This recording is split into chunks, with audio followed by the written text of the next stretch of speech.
안녕하세요, 군사돋보기입니다. 드디어 7월 19일 KF-21이 첫 시험 비행에 성공하면서 이제는 만만치 않은 강적들을 상대해야 하는 한국공군의 미래에 대해 생각해보게 됩니다. 현재 한국공군의 주력 전투기로 운영 중인 F-15K 전투기들과 KF-16 전투기는 4.5세대 전투기인 F-15EX, F-16V 사양으로 업그레이드될 예정이지만 이들의 개량은 한계가 있는데요.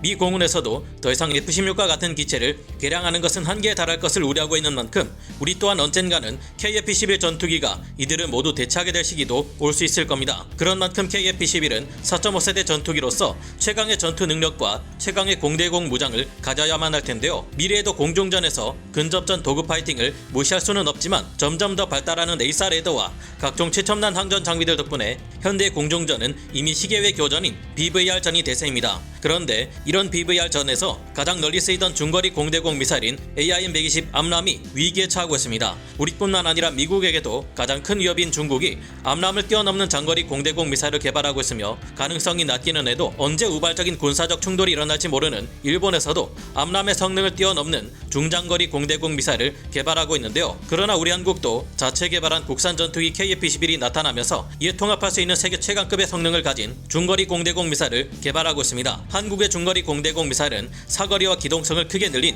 현존 세계 최강의 중거리 공대공 미사일 MBDA 미티어 미사일과 같은 덕티드 램제트 방식 공대공 미사일이 될 것으로 보이는데요. 이 같은 고성능 중거리 공대공 미사일을 한국이 개발할 경우 우리를 위협하는 주변국들을 크게 긴장시킬 수 있을 만큼 그 성능은 대단합니다. 왜 우리는 이 같은 뛰어난 성능의 공대공 미사일을 개발해야 했으며 이는 우리의 KF-21 국산 전투기와 통합되어 얼마나 강력한 전투력을 발휘할 수 있을지 알아보겠습니다. 전문가는 아니지만 해당 분야의 정보를 조사 정리했습니다. 본의 아니게 틀린 부분이 있을 수 있다는 점 양해해 주시면 감사하겠습니다. 한국이 덕티드 램제트 방식의 국산 중거리 공대공 미사일을 개발하게 된 이유는 우리의 주변국들 대부분이 머지않아 미티어와 같은 덕티드 램제트 방식의 공대공 미사일을 운용하게 될 것이 예상되기 때문입니다. 벌써 미국제 무기를 사용하면서 우리에게 위협이 되는 블루 위협의 대표주자 일본의 경우 이미 미티어 미사일과 AIM-120 암람을 동시에 운용하고 있는데요. 뿐만 아니라 일본은 영국과 함께 미티어 미사일을 개량하는 사업을 진행 중이며 빠르면 2025년 이후부터 새로운 덕티드 램제트 방식 공대공 미사일을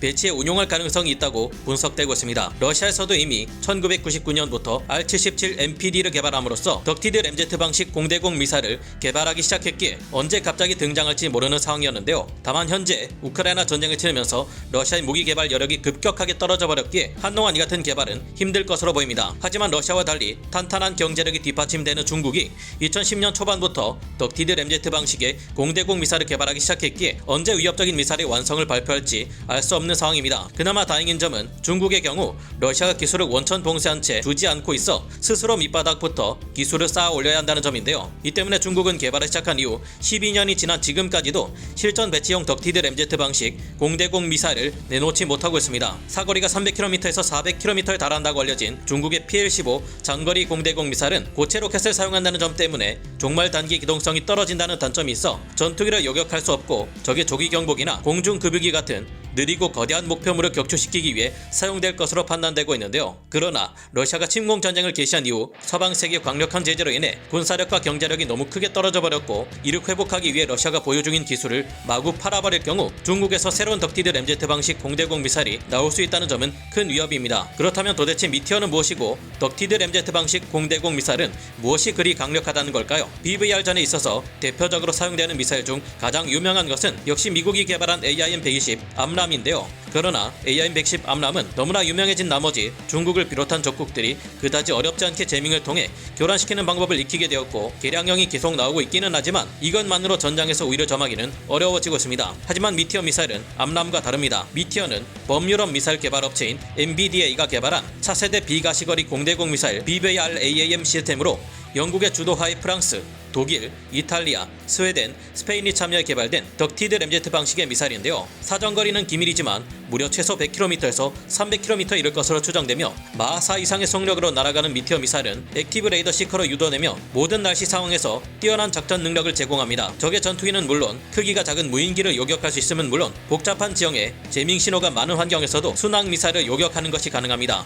미티어 연구진들이 밝힌 바에 따르면 테스트 과정에서 고도 3km에서 마하 1.4의 속도로 날아가는 목표물이 중거리 공대공 미사일이 1km 거리까지 바짝 따라붙을 경우를 가정했다고 하는데요. 이때 목표물 기체가 공중분해되어버릴 것을 각오하고 무려 10일째 회피 기동을 수행하는 상태에서 일반적인 중거리 공대공 미사일과 미티어 공대공 미사일의 속도 및 명중률을 분석했습니다. 이때 미티어 미사일은 통상적인 중거리 공대공 미사일과 달리 끝까지 빠른 속도로 유지할 수 있으며 전투기가 미사일을 피할 수 없는 회피 불능 구역이 무려 3배에 달하는 무시무시한 명중률을 보였는데요. 통상적인 중거리 공대공 미사일은 초기 부스터 단계 이후 추진 에너지를 급격하게 상실하기에 종말 단계에서는 급격하게 속도와 기동성을 상실하는 결과를 보였습니다. 미티어는 공기 흡입구를 통해 공기를 흡입하고 이를 압축한 다음 연료와 혼합해 연소시킨 가스를 노즐을 통해 고속으로 배출하며 추력을 얻는데요. 덕티드 램제트 방식의 미사일은 고체 연료의 최소한의 산화제만 가지고 있을 뿐 대량 연소에 필요한 산소는 공기 흡입구를 통해 확보할 수 있기 때문에 일반적인 고체 로켓에 비교해 그 에너지 보유량이 3배 수준으로 늘어납니다. 한 번 점화되고 나면 추력 조절이 불가능하고 단시간 만에 연소가 끝나버리는 일반 고체 로켓 방식의 중거리 공대공 미사일과는 달리 덕티드 램제트 로켓 방식의 미티어는 제한된 범위에서 추력 조절이 자유롭기 때문에 비행 최적화를 통해 사거리를 크게 증대시키는 것은 물론 종말 단계에서의 높은 속도와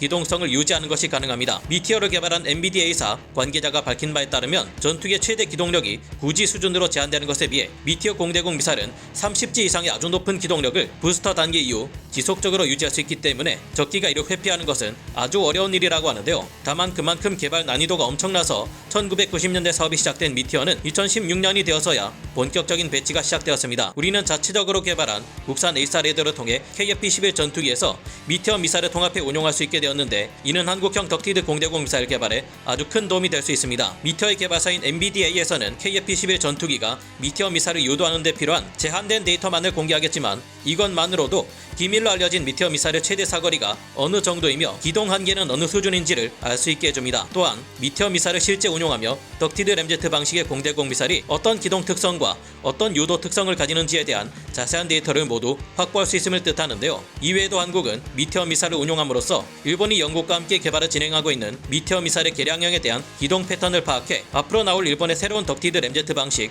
공대공 미사일에 대응할 수 있는 능력을 가질 수 있게 됩니다. 일본은 이 프로젝트에서 독자적으로 개발한 AAM-4B용 KA-밴드 시커를 사용할 예정이지만 그 하부에 쓰이는 덕티드 램제트 엔진은 기존의 미티어 미사일과 동일한 것을 사용하기 때문인데요. 국내 국방과학연구소에서는 KF-11 전투기와 미티어 미사일의 체계 통합이 준비 중이기에 KF-11에서 운용할 중거리 공대공 전력에 대한 전망은 밝다. 국내 개발 측면에서 KF-11과 미티어 미사일의 체계 통합 성과 그리고 국방과학연구소에 성숙된 기술을 융합할 경우 선진국들보다 앞선 미사일 개발이 가능할 것으로 판단된다라고 밝혀 한국형 덕티드 램제트 방식 공대공 미사일 개발에 대한 자신감과 의지를 보였습니다. 하지만 이 같은 새로운 무기의 체계 개발은 그 난이도가 굉장히 높다는 것이 단점이며 이에 따라 그 가격 또한 상당한 수준이 될 것이기에 이를 어떻게 해결해야 할지가 앞으로의 과제가 될 듯 보입니다. 한편 한국형 덕티드 램제트 방식 공대공 미사일 개발은 리스크가 너무 큰 사업이며 전장 환경이 변화함에 따라 이보다는 다른 방식의 신형 미사일 개발이 필요하다는 주장도 만만치 않은데요. 이에 대한 자세한 이야기는 다음 기회에 마저 말씀드리도록 하겠습니다. 오늘 군사 돋보기 여기서 마치고요. 다음 시간에 다시 돌아오겠습니다. 감사합니다. 영상을 재밌게 보셨다면 구독, 좋아요, 알림 설정 부탁드리겠습니다.